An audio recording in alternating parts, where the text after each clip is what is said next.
Il est 13 h à Abidjan. Bonjour à tous. Voici les titres de l'actualité de ce jeudi 3 mai. Les États-Unis offrent 1500 livres à Children of Africa, la fondation de la première dame Dominique Ouattara. Un don pour la promotion de la lecture, un don pour inciter les élèves à la lecture. Les journalistes et professionnels des médias marchent pour se faire entendre, pour se faire comprendre sur leurs droits. Vous verrez dans ce 13 h les temps forts de la journée de la presse célébrée ce jeudi 3 mai à Abidjan. Et à l'étranger, près d'une centaine de morts et 143 blessés après des tempêtes de sable dans le nord de l'Inde. Des images aussi dans quelques instants. Voilà pour les titres. Bienvenue à tous. Je vous conduis directement au palais présidentiel où se tient en ce moment même un conseil des ministres. Conseil présidé par le chef de l'État. Réunion qui va analyser plusieurs dossiers et prendre d'importantes décisions. Nous y reviendrons dans nos prochaines éditions. Les États-Unis offrent 1500 livres à Children of Africa. C'est la fondation de la première dame Dominique Ouattara. L'objectif est de fournir le bibliobus, un don d'ouvrages des Américains destinés aux enfants, nous dit Jérôme Kofi Aboulay. 1500 livres à la fondation Children of Africa, bien au programme des bibliobus institués par la première dame de Côte d'Ivoire, Dominique Ouattara. Un don des États-Unis pour soutenir l'une des actions de la présidente de cette fondation visant à inculquer le goût de la lecture aux tout-petits. À l'occasion de la cérémonie de remise de ce don ce mercredi, à l'ambassade des États-Unis en Côte d'Ivoire, la chargée d'affaires de l'ambassade fait constater que le livre est un élément fondamental de la vie. Les livres sont les portes de nouveaux mondes. Ceux-ci peuvent être des mondes de la fiction ou de l'imagination que nous ne verrons jamais. Ils peuvent être des mondes que nous apprenons et que vous pourrez découvrir par vous-même plus tard. En ce sens, les livres sont des portes de notre avenir. Nous les lisons, nous enrichissons et avec de l'action, du travail et de la discipline, nous améliorons nos vies. En abondant dans le sens de la chargée d'affaires de l'ambassade des États-Unis, la présidente de Children of Africa ne manque pas d'exprimer sa joie d'être associée à cette cérémonie. La Fondation, depuis 18 ans exactement pour les bibliobus, a choisi de prôner la lecture pour les enfants, la lecture gratuite et d'aller à la rencontre des enfants dans les villes et les villages à l'intérieur et donc de faire ces bibliobus et de les équiper et également d'enseigner l'informatique à l'intérieur et de visionner des films pour les enfants. Nous sommes très heureux d'avoir ce don de livres qui va également aller dans chaque bibliobus et qui va pouvoir enrichir la bibliothèque que nous avons déjà. Je voudrais vraiment vous remercier tous et vous dire que la Fondation est particulièrement heureuse d'avoir ce partenariat avec vous. Après les allocutions, c'est l'étape de la visite du bibliobus, mais le tout précédé de ce qu'il convient d'appeler le storytelling, c'est-à-dire l'heure du conte.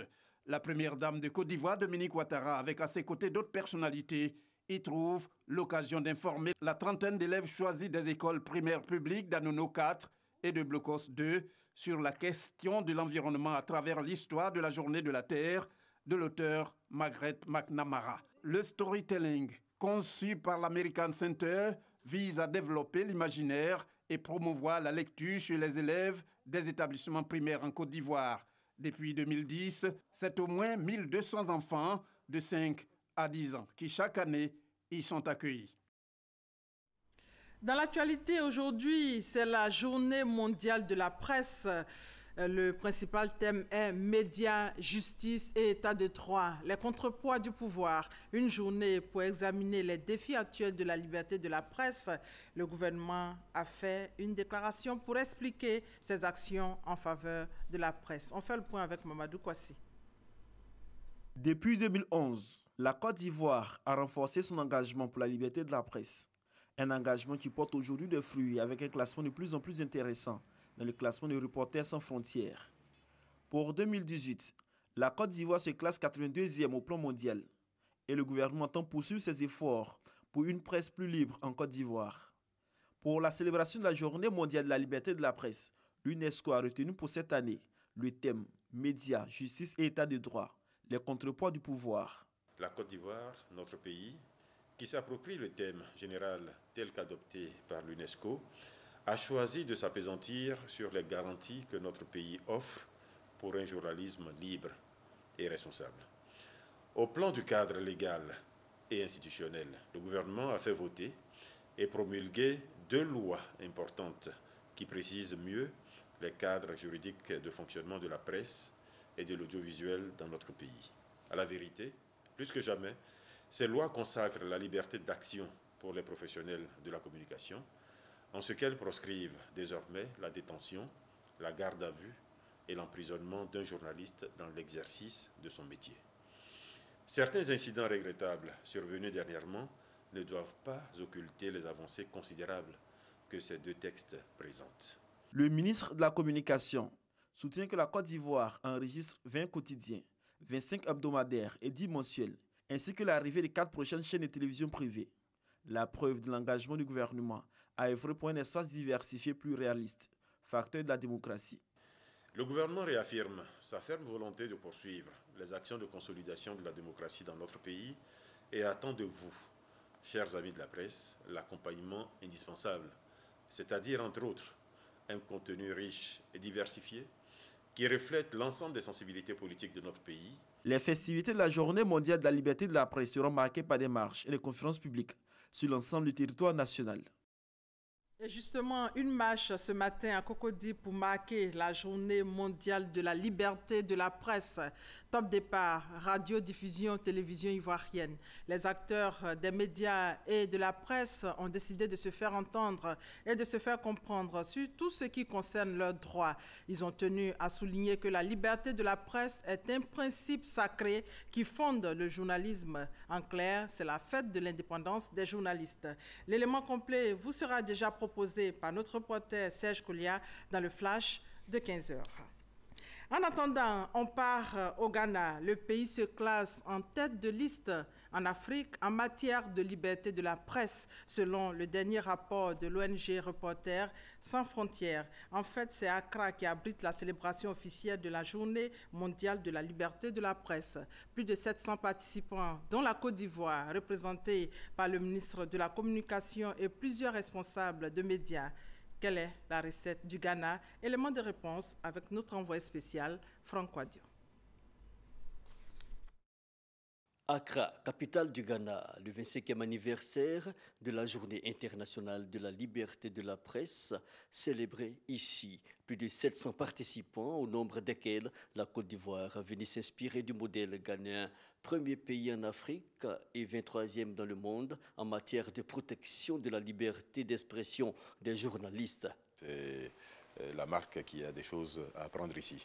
Donc nous sommes venus humblement observer, écouter, regarder et voir comment nous pouvons transférer une partie des bonnes pratiques ici, dans notre pays, de façon à assurer une plus grande liberté à tous ceux qui aujourd'hui font ce métier difficile de la presse en Côte d'Ivoire. La recette, selon le ministre ghanéen de l'Information, l'autonomie totale des acteurs de presse. On a fait un effort pour protéger les médias contre l'action gouvernementale. Nous avons des médias gouvernementaux, la radio, la télé, la presse, mais nous avons une commission nationale qui s'occupe d'inculquer la notion de responsabilité à ces médias. Ce n'est pas le rôle du gouvernement. Le gouvernement n'a pas d'apport ou d'appui sur les responsables qui sont désignés par ces médias eux-mêmes. C'est une façon de protéger la presse et d'éviter toute interférence du gouvernement. Mais maintenir un tel environnement, un combat de tous les instants quand on a 350 stations radio et 16 pour la télévision, en plus 45 organes de presse officiellement reconnus.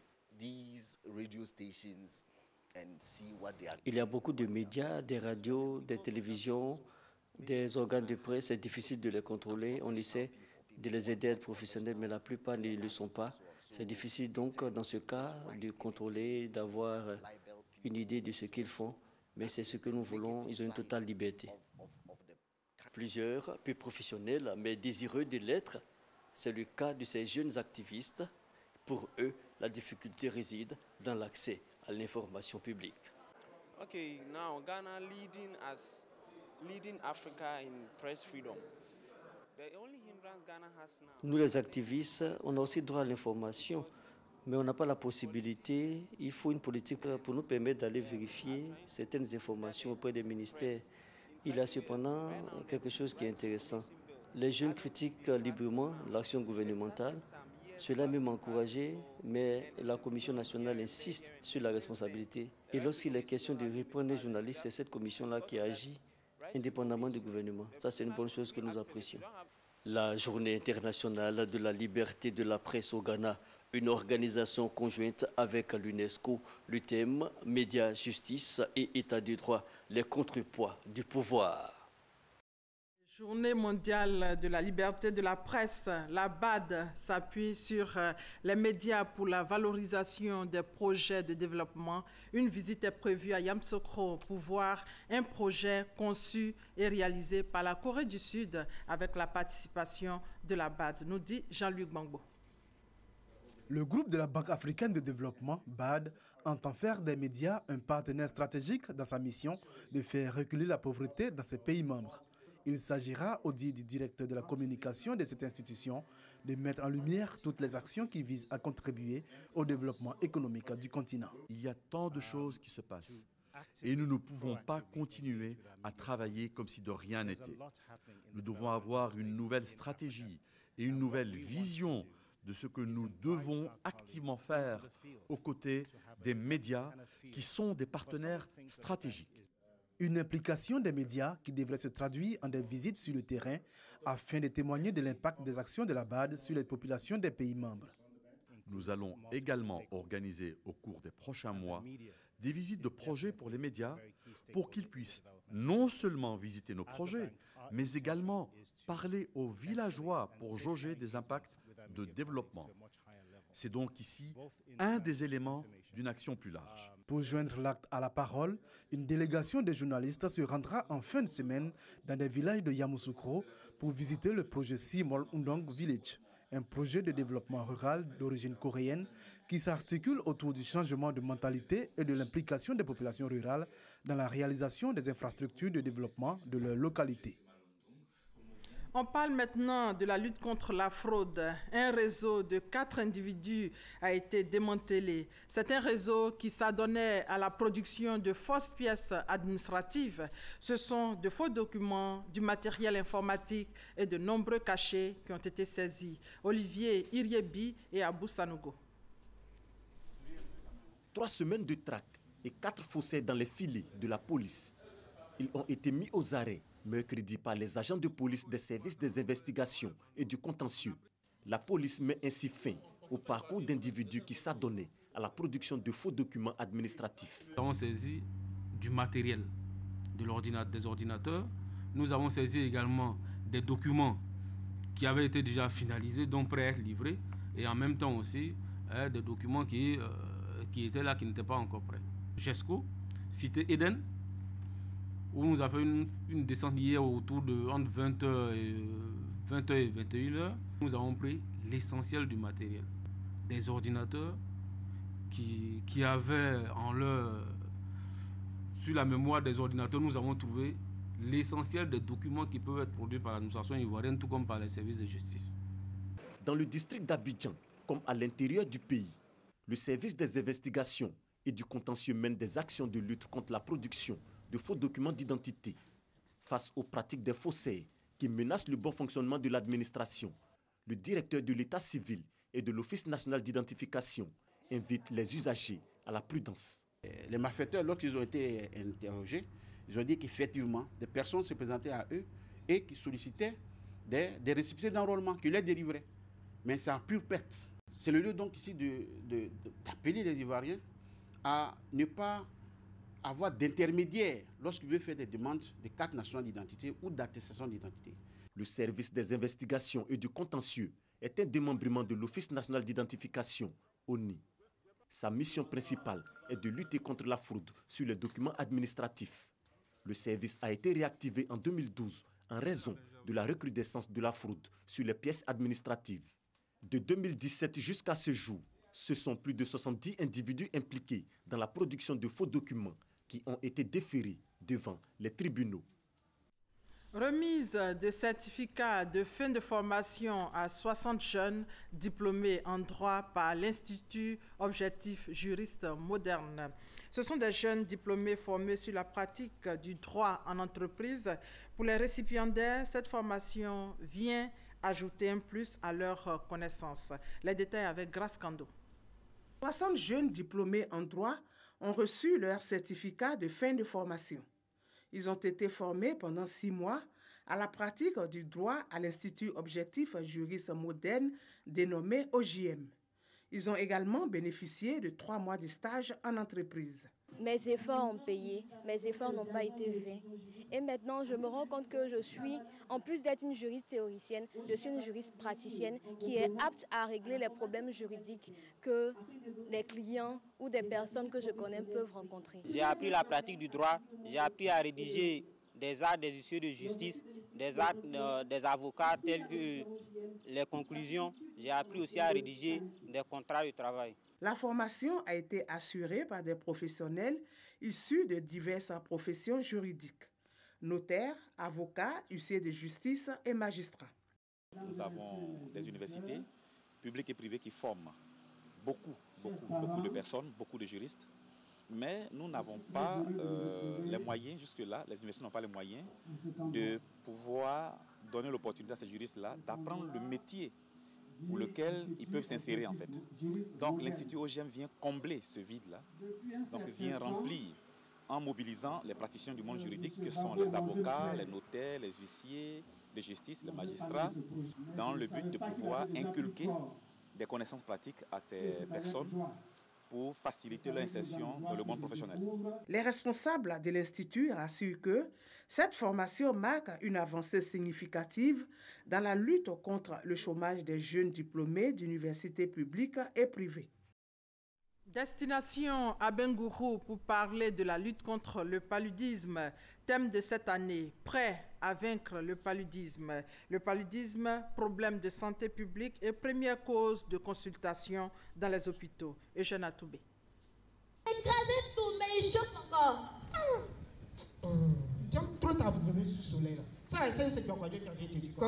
Place de la mairie d'Abengourou. La représentation d'une scène du quotidien invitant les communautés à adopter les bons comportements pour vaincre le paludisme. Moment fort de la célébration de la 11e édition de la Journée mondiale consacrée à la lutte contre cette maladie. Et si Abengourou était la tribune pour rappeler que le paludisme reste un problème majeur de santé publique et de développement, la Cité de la Paix était aussi le cadre du plaidoyer pour un engagement fort du politique à éradiquer le paludisme partout en Côte d'Ivoire, par le financement des actions de lutte. L'UNICEF a participé à ce grand effort, cette mobilisation nationale pour la distribution des moustiquaires. Donc maintenant, c'est la part des partenaires, il reste la part de la population. Le meilleur moyen de combattre, d'éviter le paludisme, c'est de dormir sous la moustiquaire, de l'utiliser. Le gouvernement américain est très content avec la collaboration à ce moment et aussi le travail que le programme et le pays a mis déjà contre le paludisme.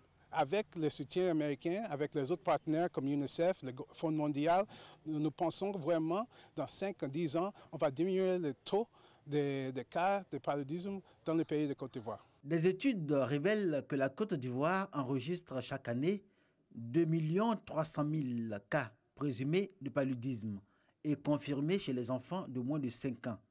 Il représente la première cause d'admission avec 2 consultations sur 5 de l'information sanitaire.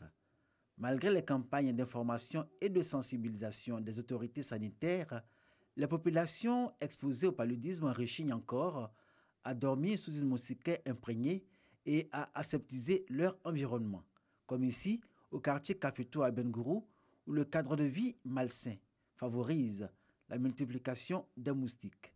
Nombreux autres quartiers de la Cité de la Paix présentent le même visage. Présence de broussailles ici et là, à proximité des habitations, eau stagnante partout et divagation d'animaux. Des réalités qui appelle le maire et son conseil municipal à jouer leur part dans la lutte contre le paludisme. L'Organisation mondiale de la santé lance un appel à la Côte d'Ivoire afin qu'elle œuvre avec les partenaires au développement pour stimuler les investissements dans la lutte contre le paludisme, particulièrement dans la mise au point de nouveaux outils pour combattre cette maladie de santé publique. Un clin d'œil aussi aux populations appelées à un engagement fort dans le respect des actions et gestes simples qui vont les préserver du paludisme. Dans les régions du Bunkani, une vingtaine de victimes et ayant droit de victimes des différentes crises qui ont secoué la Côte d'Ivoire ont reçu leur chèque. Une opération d'indemnisation et de réparation lancée par le gouvernement qui se poursuit sur l'ensemble du territoire national. L'étape de Bondoukou avec Mamadou Kwasi. Chacune de ces personnes reçoit un chèque d'1 million de francs CFA. Un chèque symbolisant la compassion de l'État de Côte d'Ivoire pour indemniser toutes les victimes des différentes crises. Ces ayants droit des personnes décédées des régions du Bunkani et du Gontougo ne sont pas les seuls à bénéficier de l'assistance du gouvernement. Les soins des blessés sont totalement pris en charge. En plus, ils reçoivent à titre individuel un chèque d'un montant de 150 000 francs CFA pour leur assurer le déplacement pour les soins. Une véritable satisfaction pour les bénéficiaires qui ont exprimé leur reconnaissance au président de la République, Alassane Ouattara, et à l'ensemble de son gouvernement. Pas seul, c'est la famille. Donc ensemble, on va décider ce que nous allons faire. Puisque les finances ont été organisées et les enfants sont encore là, les vieux sont là. Donc nous allons voir dans quelle mesure les prendre en charge. On souhaite que ce soit un investissement. J'ai subi une opération, mais jusqu'à présent, il y a l'œil là qui ne voit pas. Si possibilité y est qu'on puisse me donner la vue par rapport à ce œil-là, ça va me permettre de quand même étudier et puis me remettre dans la vie active. La ministre de la Femme, la protection de l'enfant et de la solidarité, le professeur Maria Toukone, invite les victimes et les ayants droit à la vigilance. Elle les rassure des dispositions mises en place pour accompagner toutes les victimes de Côte d'Ivoire. On ne paye rien pour recevoir réparation. La réparation, c'est un droit. Vous avez été victime de crise. Le président de la République a dit « personne ne doit être laissé pour compte ». Mais il faut privilégier les dégâts humains. Privilégier les dégâts humains, c'est ceux qui ont perdu la vie ou ceux qui sont blessés du fait des crises. Il n'a même pas dit de tenir compte de la nationalité parce que qu'on soit ivoirien ou non ivoirien, dès l'instant où vous êtes victime de la crise survenue en Côte d'Ivoire, l'État de Côte d'Ivoire vous prend en compte. Je sais que vous avez souffert, mais je vous exhorte au pardon. Pardonner ne veut pas dire qu'on a oublié, mais pardonner, c'est se mettre au-dessus de tout ce qu'on a souffert pour pouvoir vivre avec les autres. Et à juste titre, le programme du président Ouattara, c'est vivre ensemble. Les autorités préfectorales et politiques saluent cette initiative du gouvernement.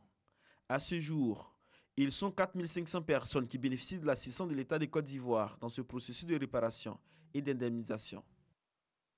Les populations de Gouméré et de Tabagne dans la région du Gontougo rendent hommage à Kabaniale, ministre du Plan et du Développement, pour son implication dans les actions de développement initiées dans la région. L'objectif de cette rencontre est donc de renforcer la cohésion sociale. Godefroy Okambawa.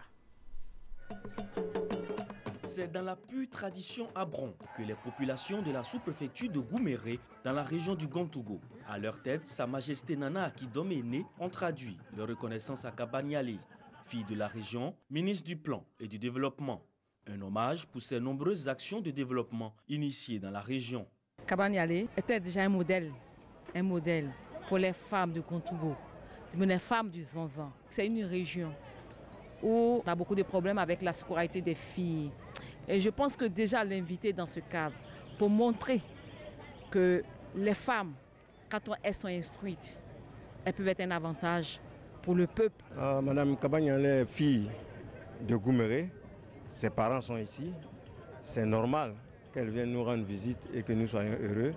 Et au premier plan, il faut l'accueillir, au-delà de tout. L'objectif, c'est de nous mettre ensemble pour un bon développement durable pour la région du Gontougo. Cette rencontre s'inscrit dans le cadre des retrouvailles des fils et filles de Gouméré et de Tabaye. Initiative saluée par Kabaniale. Occasion pour elle d'inviter les populations au renforcement de la cohésion sociale et à l'union des cadres de la région. Ce type de rencontre s'inscrit dans la droite ligne de la vision du président de la République, son Excellence M. Alassane Ouattara, qui, dès son accession à la magistrature suprême, à ériger la cohésion sociale au rang des priorités nationales. Dans cette dynamique, le chef de l'État n'a ménagé aucun effort pour créer les conditions d'un développement harmonieux du Gountougou. Je crois fermement qu'en œuvrant ensemble, côte à côte, main dans la main, nous pourrons développer notre région et gagner le pari de l'émergence à l'horizon 2020. Autre temps fort de cette rencontre, l'ONG Toutes à l'école a été investie. Il s'agira pour cette organisation de promouvoir l'alphabétisation des femmes en milieu rural.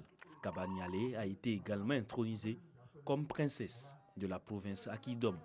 Elle porte désormais le nom de Amantania. La Côte d'Ivoire aura bientôt un nouveau stade. Les travaux du futur stade olympique d'Ebimpe avancent bien.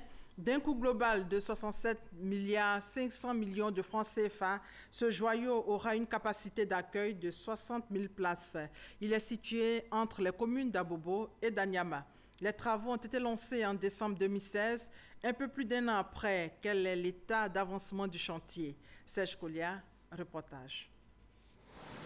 16 mois après le lancement des travaux, le futur stade olympique d'Ebimpe se met progressivement en place.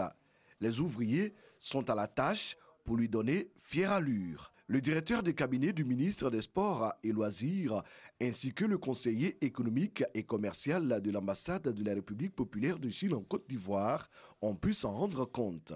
Les travaux évoluent bien. Ils sont à plus de 25% de taux d'exécution et nous sommes aujourd'hui satisfaits de l'évolution de ces travaux. On était inquiets lorsque nous lancions ces travaux en 2016, mais 2 ans après, nous sommes en tout cas heureux de constater que la partie chinoise est à pied d'œuvre pour faire en sorte que les délais consignés dans le cahier de charges de la CAN 2021, les délais seront tenus. Ce stade, qui aura la forme d'un nid d'oiseau, est bâti sur une superficie de 20 hectares. Il aura une capacité de 60 000 places. Peut-être vous connaissez le nid d'oiseau à Beijing. C'est ça le nid d'oiseau en Afrique. Donc ça sera un stade le plus grand, le plus moderne et le mieux équipé de toute l'Afrique. Il s'agit d'un projet de coopération entre le gouvernement chinois et le gouvernement ivoirien. Donc le gouvernement chinois attache une grande importance à la qualité, au délai des travaux. Le futur stade olympique de la Côte d'Ivoire sera livré en octobre 2019. Il abritera le match d'ouverture de la Coupe d'Afrique des Nations 2021 qui sera organisée en Côte d'Ivoire. Bientôt donc, votre magazine La Côte d'Ivoire en marche reviendra largement sur le stade olympique d'Ebimpe, stade d'Ebimpe réalisé à 25%. Hors de nos frontières, les États-Unis, inquiets quant à la sécurité au Burundi, à quelques semaines du référendum constitutionnel, référendum prévu pour le 17 mai prochain. Les États-Unis dénoncent de nombreux cas de violence, d'intimidation et de harcèlement commis contre des opposants au référendum. Toujours à l'étranger, au moins 77 personnes sont mortes et 143 autres ont été blessées dans des tempêtes de sable dans le nord de l'Inde. Regardez. Violents orages en Inde. Des vents soufflant jusqu'à 130 km/h ont occasionné la mort de 98 personnes dans 2 États ayant cédé sous la violence des vents. Ce premier bilan annoncé pourrait dans les heures qui suivent s'alourdir pour les autorités de gestion des catastrophes. Les secours continuent actuellement les recherches dans les décombres à la recherche d'autres victimes. Pour l'instant, aucun décès n'a encore été signalé dans la mégapole. La tempête de sable dans le nord, enregistrée en ces dernières décennies, est la plus meurtrière en Inde. Les autorités appellent les résidents à rester sur leur garde et à dormir à l'intérieur de leurs habitations. De nouvelles tempêtes peuvent survenir au cours des prochaines 48 heures. Voilà, c'est la fin de ce 13h supervisé par Hervé Blé. Je vous retrouve ce soir à 20h avec à la une le Conseil des ministres, la célébration de la liberté de la presse et comme nous sommes jeudi, votre dossier politique. Merci de votre fidélité.